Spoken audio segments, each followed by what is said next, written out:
Hey y'all, it's Miss A. This video is just a quick little review of triangles, so the side links and the missing angles, and then all the area formulas we have done.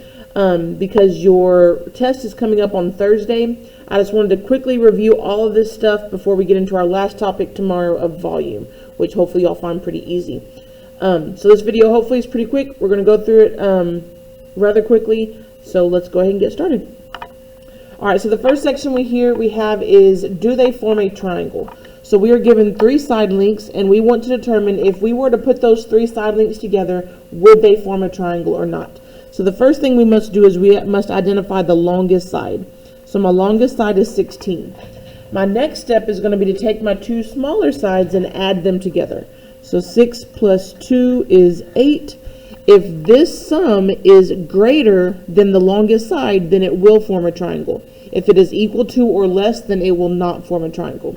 So I added up my two smaller sides and I got 8. 8 is not greater than 16, so no, this will not form a triangle. Alright, the next one, my biggest side here is 10. I'm going to take my two smaller sides and add them together. 7 plus 5 gets me 12. 12 is greater than that longest side of 10. So yes, it will form a triangle. Alright, the next section is finding a missing angle in a triangle. So we have triangle ABC. Doesn't hurt to draw a picture. So triangle ABC.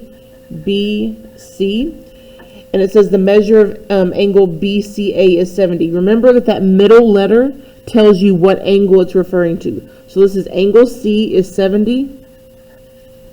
The measure of angle A is 65. And we want to know what is the measure of angle B in degrees. This is what we're solving for. So remember that all three angles add up to a total of 180 degrees. So to figure out this missing angle, my first step is going to be to take my two given angles and add them together. We get 135. And then once I get the sum of those two, be careful because this will be an answer choice to confuse you. My last step is to take that sum and subtract from the total of 180 degrees. You also could just take 180 minus 70, get 110, then do 110 minus 65, and you can get your answer that way. But I'm going to subtract like this. Remember, you can't do 0 minus 5, so you have to borrow. That becomes a 7. This becomes a 10. Now we can subtract and get 5 and 4. So the missing angle of B is 45 degrees. Alright, then the area formulas. We start off very simple with area of a rectangle and a parallelogram. Notice that both of their formulas are exactly the same. Area equals B times H. BH means multiplication because they're touching. B stands for base. H stands for height. That is very easy to see in a rectangle because they will only give you two side links. They could give you all four of them, but that's just obvious that the opposite sides are the same. All we have to do here is plug in my base of 22, my height of 6, and multiply. So 22 times 6. Now I need to multiply those out. Sorry, guys. We get 12. 12 plus 1 is 13. So the area is 132 feet squared. Area is always measured in square units. So base times height, very simple for area of a rectangle. Same thing for a parallelogram. We've got a base of 10, and remember that a dotted line is always the height. Sometimes on the parallelogram they might give you a side length over here. Let's say it could be 7, I don't know. Never use a side that is slanted, okay? Never, ever, ever use a side that is slanted. So the base is 10. The height is that dotted line of 9. So all I have to do is plug them in. A equals 10 times 9. So my area is 90 square yards. All right, let's move on to the last two. Sorry, guys. All right, we've got area of a triangle is next. That formula on the formula chart will give me 1/2 BH. So area equals 1/2 times the base times the height. But we don't like that formula because it has a fraction. So we've talked about how multiplying by 1/2 is the same exact thing as dividing by 2. So this is the formula I recommend you using. Base times height, divide by 2. So over here in a triangle, again, they could give you side lengths over here, but we never use a slanted side. My base is 12, and that dotted line is always my height. Always, always, always. And the base and the height are always perpendicular in a triangle. So you can find that right angle to help you. But the base is 12, the height is 4, so let's plug that into this formula. A equals BH divided by 2.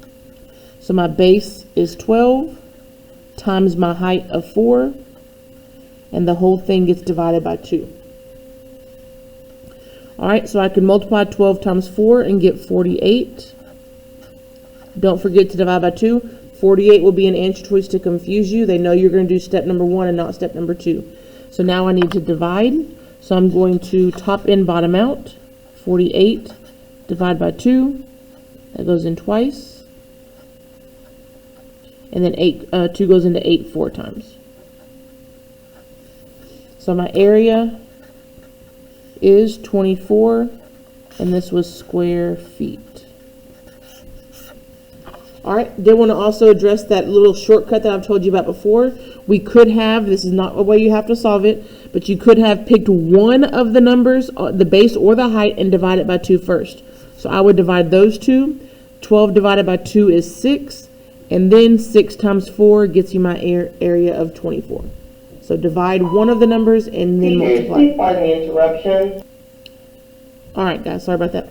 So yeah, you could have divided one of the numbers by 2 first and then multiplied by that third number. Not a way you multiplying and then dividing is fine. All right, so we have the area of the trapezoid. This is what we learned most recently.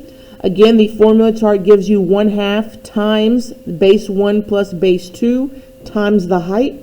Or we could do, instead of multiplying by 1/2, we could divide by 2. This is the formula I recommend you using. Just taking off that 1/2 and putting a divide by 2 at the bottom. All right, here we don't have a dotted line for the height, but we do remember that the bases are always parallel to each other. The bases are the two sides that will never ever touch. So this side here of 12 and this side here of 9 are the bases. So I can label this as base 1, this is base 2, or vice versa, it doesn't really matter, as long as those two numbers are the bases. And then the height is the distance between the two bases, okay? And then remember, the height is always perpendicular to the base. So that's another way if there's no dotted line to help you. So now we're going to plug them into this formula. So we have A equals, my parentheses, B1 plus B2. So 12 plus 9. Close my parentheses. Then I have my H. My H was 10. And the whole thing gets divided by 2. All right, I'm going to solve this first.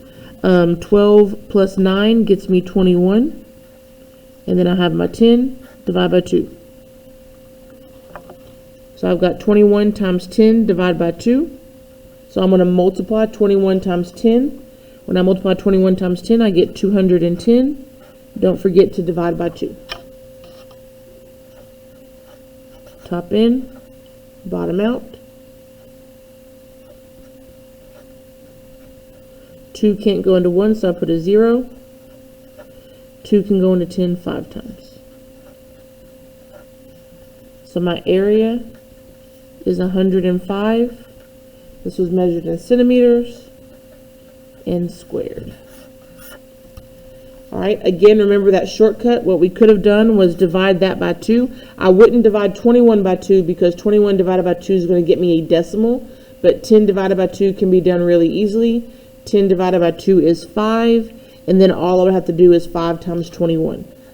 21 times 5 gets me that same answer of 105. So just a little bit of a shortcut, different way you could solve it. Either way is fine. But that is it, guys. Look at me. I kept it under 10 minutes. This was a very quick review of all the area formulas and missing angles and do the sides form a triangle. If y'all have any questions, don't hesitate to ask. Y'all have a great day. And remember, y'all's test is Thursday of this week. So that is, March 25th. Y'all have a great day, and I will talk to y'all later. Bye, guys.